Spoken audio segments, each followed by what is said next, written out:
Assalamualaikum warahmatullahi wabarakatuh. A'udzubillahi minasyaitonirrajim. Bismillahirrahmanirrahim.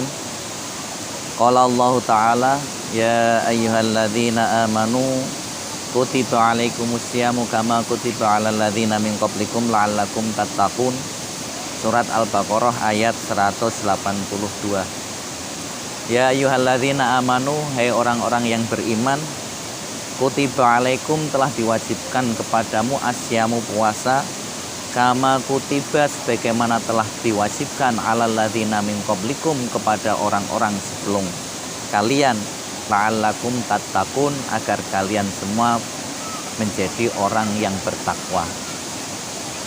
Allah jelas memerintahkan kepada kita agar kita orang-orang yang beriman melaksanakan puasa di bulan Ramadan. Hari ini kita memasuki tanggal 1 Ramadan 1442 Hijriah. Kita melaksanakan perintah Allah berupa puasa. Dan puasa ini diperintahkan kepada bukan hanya umat Nabi Muhammad SAW saja, tapi juga diperintahkan kepada umat para nabi-nabi terdahulu, sejak Nabi Adam sampai umat Nabi Muhammad. Ibadah puasa merupakan amalan para nabi, para rasul yang diajarkan kepada umatnya. Hanya saja pada amalan puasa yang diajarkan oleh syariat Nabi Muhammad SAW itu sebagai penyempurna dari syariat-syariat sebelumnya. Sebagai contoh, ketika umat Nabi Musa, orang-orang Yahudi diperintahkan melaksanakan ibadah puasa, mereka melaksanakan puasa sehari semalam, hanya berbuka sekali, malamnya tidak sahur. Kemudian oleh ulama-ulama Yahudi dirubah, merasa keberatan. Mereka berpuasa mulai tengah malam, jam 12, mulai berpuasa jam 12 siang, berbuka. Ini menyimpang, melenceng, menyalahi aturan yang dibuat oleh Allah melalui Rasulullah Musa alaihi salam. Kemudian umat Nasrani, umatnya Nabi Isa. Umatnya Nabi Isa itu juga diperintahkan puasa, monggo-monggo. Oleh umat Nabi Isa, oleh ulama-ulamanya sepeninggal Nabi Isa, karena pada zaman Nabi Isa itu dunia medis, dunia kedokteran maju, dirubah oleh para ahli-ahli medis, ahli-ahli kedokteran, oleh para ulama-ulama Nasrani.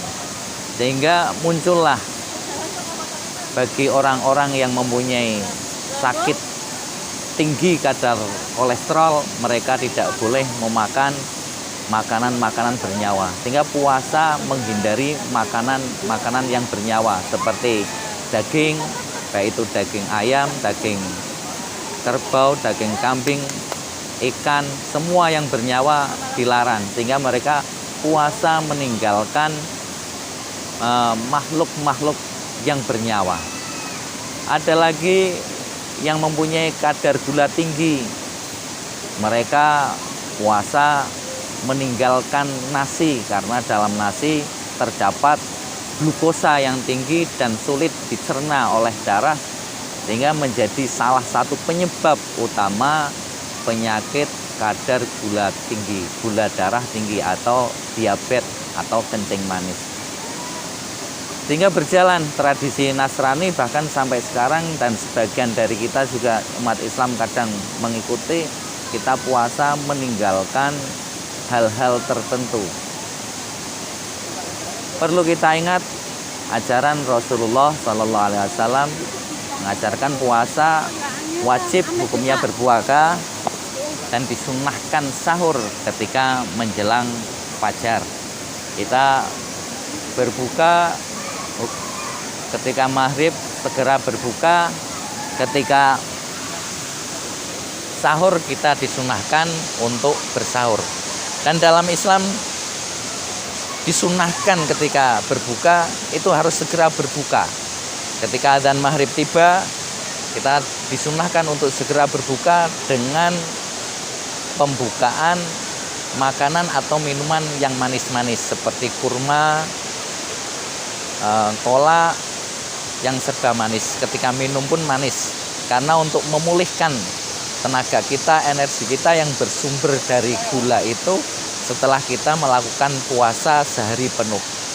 Kemudian ketika sahur, agar penuh barokah, kita disunahkan untuk mengakhirkan sahur, sehingga kita selesai sahur, tidak lama kemudian masuklah waktu subuh, mulai puasa, sehingga barokahnya kita mampu bertahan untuk puasa sehari, kita bisa beraktivitas harian sampai sore. Untuk itu, mari di dalam bulan puasa ini kita dilaksanakan ibadah puasa dan amalan-amalan Ramadan lainnya mengikuti ajaran syariat Nabi Muhammad SAW. Jangan khawatir, karena jaminan dari Rasulullah SAW bahwa bagi orang-orang yang puasa akan mendapatkan kesehatan, bukan hanya kesehatan jasmani, tapi juga mendapatkan kesehatan rohani. Sumu fasihu, puasalah kalian, maka kalian akan sehat. Kita ingat bagaimana orang-orang yang mengalami sakit yang harus dioperasi seperti kanker, maka disyaratkan untuk berpuasa sebelum melakukan operasi. Ketika kita melakukan puasa sebulan penuh, berarti kita melakukan perbaikan dalam struktur tubuh kita, dalam diri kita, memperbaiki kesehatan kita, baik itu ginjal, lambung, kadar gula darah yang ada dalam darah kita, asam urat, kolesterol, semua akan sembuh di bulan puasa ini ketika kita menjalankan puasa dengan penuh imanan wahtisaban, dan penuh keimanan, keyakinan, dan mengharapkan akan ridho Allah Subhanahu wa Ta'ala. Kemudian mengikuti cara-cara puasa yang disyariatkan oleh Rasulullah Shallallahu Alaihi Wasallam. Demikian yang bisa kami sampaikan pada hari pertama ini. Nanti kita akan ketemu lagi di kultum berikutnya pada puasa hari kedua, Pak, insya Allah, jika Allah menghendaki.